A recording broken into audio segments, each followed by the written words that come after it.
All right, today we are going to look at how to graph parabolas. So first things first, I want to do just a very quick review. Let's review how to find the intercepts of a graph. So let's find the x and y intercepts of y equals 3x squared minus x minus 4. Find the x and y intercepts of this graph. Pause, and then come back. Okay, hopefully you've done that. My y-intercept is 0, negative 4, because if I plug in 0 for x, I just get y equals negative 4. If I plug in 0 for y to find my x-intercepts, I have three options for solving. I could use completing the square, solving with factoring, or solving with the quadratic formula. I believe I can factor this actually pretty quickly, and I get 0 equals, I know that's going to be a 3x, I know that's going to be an x, and I think if I go minus 4 plus 1 here, that should work out okay. So I just used guess and check to do that, and I just quickly checked my answer, and it's good. So for this one, I get x equals 4/3, because 4/3 times 3 is 4, 4 minus 4 is 0, and for the other one, I get negative 1, because negative 1 plus 1 is 0. So my x-intercepts are 4/3, 0, and negative 1, 0. Okay, so now we're going to look at, you have all the tools necessary to be able to make a parabola and draw an accurate parabola. Okay, so here are the steps that are involved in graphing. You need to find the vertex. Okay, you absolutely 100% need to be able to find the vertex. Because if you don't have that, it's impossible to make an accurate graph. You can make a pretty darn good one if you just made a lot of points, but you wouldn't be able to make it perfect because you have to know where it changes direction, okay, where that peak is. Then you have to find the intercepts, okay, that's always important for making it accurate. You want those places that it's going through the x and y axis to be accurate. Remember, there might not be any x-intercepts though, so you have to be careful of that. And then you probably want to find maybe a few more points on either side of the vertex just to make it a little more accurate. But you can use your best judgment on that. And then you graph all those points, and you should be good. All right, so first things first, here's what I want you to do. I want you to, for this graph, I want you to find the vertex. I want you to find the x-intercepts. I want you to find the y-intercepts. Okay? And when you find those, I want you to put those points in that little table. Okay, so find the vertex, the x-intercepts, and the y-intercept, and then put those values in a table, pause, and then come back.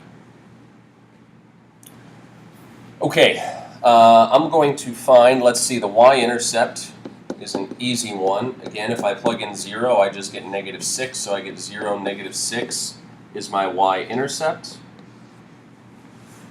Okay, then I'm going to find x-intercepts next. So to find x-intercepts, I think I can do this with factoring pretty easily. So I'm going to factor out a 2. And then I get x plus 3, x minus 1. So I get x-intercepts of negative 3 and positive 1. Oops, that's not a single point. Those are two separate points. Negative 3, 0, and 1, 0. So I'm going to put those in my chart. And last but not least, I need to find the vertex. Okay, so I'm going to erase some of this work over here. Vertex, the x value is negative b over 2a. Which in this case, I stick the negative out in front. My b is 4, my a is 2. So that means my x value is negative 1. And And to figure out my y value, I plug it into the equation.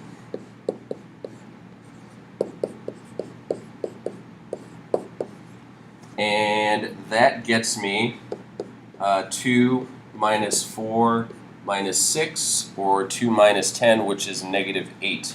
So my vertex is negative 1, negative 8. And I'm going to put that in here too. And even when I'm going to make sure I label that as my vertex, because that's probably the first point I want to draw. Okay, so now I'm just going to slide on down a little bit, make sure I've got this whole graph available to me.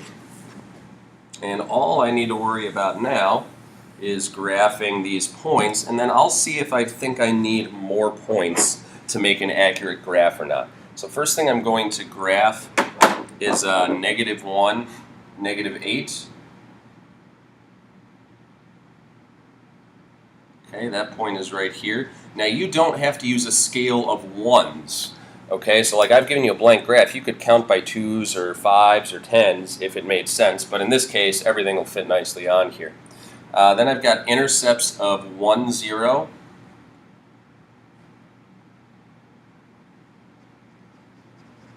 And negative 3, 0.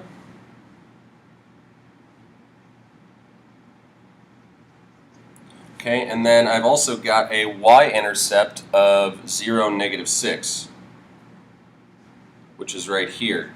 I don't feel like I need any more points than that, because one of the things I can do is I can draw this imaginary axis of symmetry here. And what I can do is I can put another point over right here, because this is my y-intercept was 1 away from that. I feel like that would be pretty accurate. Maybe the smart thing to do would be to plug in x equals 2, okay, and figure out where that goes. That might be helpful. But you don't necessarily need to do that. I think I can make a pretty accurate one from here. So I'm going to draw my graph. It's a very narrow looking graph. Make sure you put arrows on the end. Okay, and that's how you graph a parabola. And again, you could use a few more points. I felt like I had enough there, but if you wanted to be really accurate, you could have plugged in x equals 2 and maybe x equals 3, and you could have seen if those points would have fit on your graph and if you would have still had some room. Okay, here's what I'd like you to do. We've got 2 more practice problems on here. Why don't you go ahead and try graphing these, both of these, as accurately as you possibly can. Pause and then come back. Okay, so hopefully you just paused for a long time and actually did that and aren't just continuing to watch. You learn by trying and checking to see if you know what you're doing. So we'll find out if you did that or not. Let's see, y-intercepts should be 0, 5. Again, if you plug in 0, all you get left is x equals 5. X-intercepts. I need to solve this equation. 4x squared minus 12x plus 5 equals 0. I can solve this one by factoring for sure. When I factor, I think I get 2x minus 1 and 2x minus 5. That should give me exactly what I need. It does. So I get x equals 1/2 and x equals 5/2. So I get x-intercepts of 1/2, 0, and 5/2, 0. I'm thinking I may need some extra points in this one because those are going to be hard points to plot anyway. And then I need to solve for my vertex. Let me get a little table going here though, just so I have that ready to rock and roll. So I've got my y-intercept and I've got my 2 x-intercepts ready to go. I definitely need the vertex. Okay, so let's get that next. Alright, so my vertex, the x value of my vertex is negative b over 2a. If you haven't thought about it, think about why that makes sense. Okay, remember we're working with quadratics. We're going to be seeing negative b over 2a in quadratics before. Just think about it. So let's see. I get negative. My b is negative 12. And my a is 4.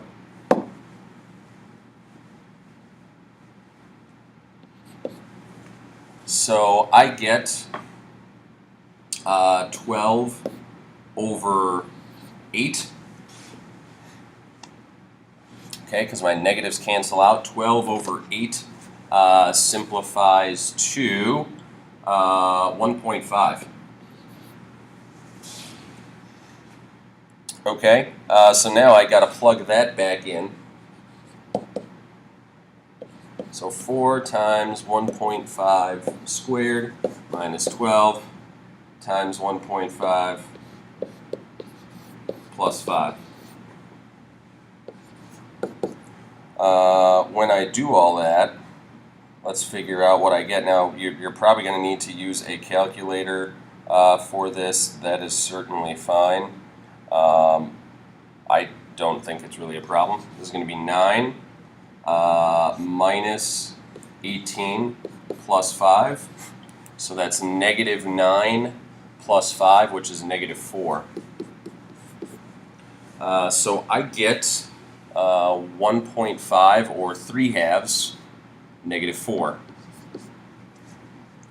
Okay, I'm going to quickly plot these points without moving too far from here. And then I'm going to see if I need some more. I think I'm going to need some more here for this one. So 0, 5, that one's easy. All right, the rest are all at halves. So I've got 1/2, 0. That's halfway in between here. 3 halves, 5 halves, 0 is right here. And then 3 halves, negative 4 is right here. I don't know. I feel like I could use one more point here, so maybe I'm going to be able to get one on the other side. So let me just draw my axis of symmetry so I can kind of see what I have. It's right in the middle of these two. So I'm going to get another, I can reflect my y-intercept about that point, and I can get another point right here. You know what, I'm going to try to get one more to see if it can fit on my graph so I can really make this graph as accurate as humanly possible. So I'm going to plug in, x equals negative 1, okay, because that'll get me one somewhere in that range, and then I can get another one on the other side. So plugging in x equals negative 1, I'm going to do that in red.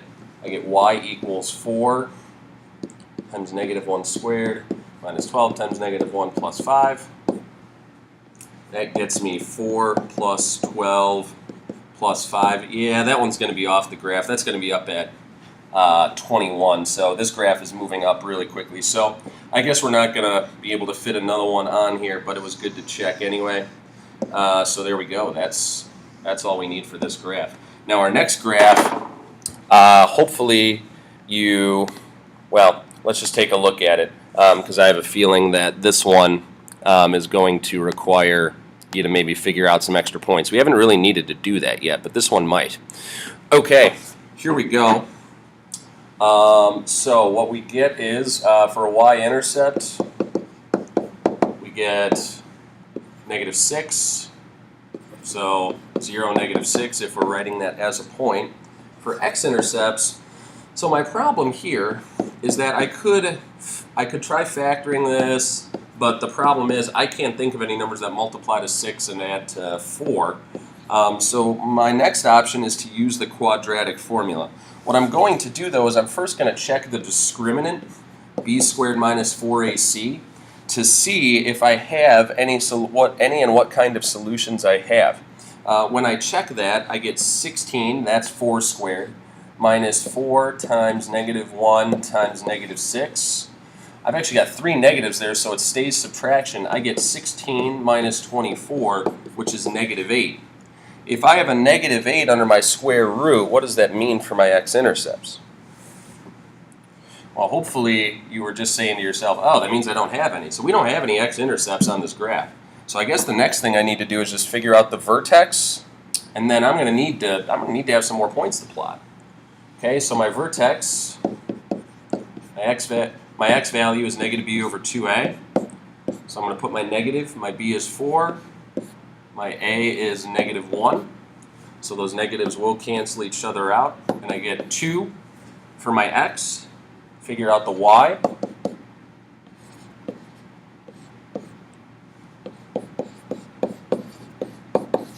Okay, when I do that, I get -4 plus 8 minus 6. That's 4 minus 6, which is -2. So I get a vertex. I'm going to start making my little table over here. I get 0, -6 for my y-intercept, and 2, -2 for my vertex. I'm going to quickly plot those 2 points so we can just kind of see where we're at. Okay, so 2, -2 is right here. 0, -6 is right here. So I think we can kind of see what the problem is. My vertex is here, and my y-intercept is down here, so that means my graph is going to be moving down. My graph is going to be moving down, so that's why I don't have any x-intercepts. Okay, I do need to figure out more points here, though. Okay, so I'm going to plug in x equals 1, because that's right in between those two, and probably the last point that'll actually fit on my graph. So I can use my axis of symmetry to make this other point here. Okay, and then I'm going to plug in x equals 1. I'm going to plug that in to get another point. When I do that, I get y equals -1 plus 4 minus 6. That gets me y equals -3. So I'm going to plot that. That's right here. Use my axis of symmetry to make one on the other side. And that gets me a reasonably accurate graph of this parabola. Well, that one's probably my ugliest one. Okay, so graphing a parabola isn't an exact science, but what you always know is that you definitely need to figure out the vertex and the intercepts, and then you just kind of have to figure out, especially if there's no x-intercepts, you probably need to find some extra points so you can make your graph a little bit more accurate.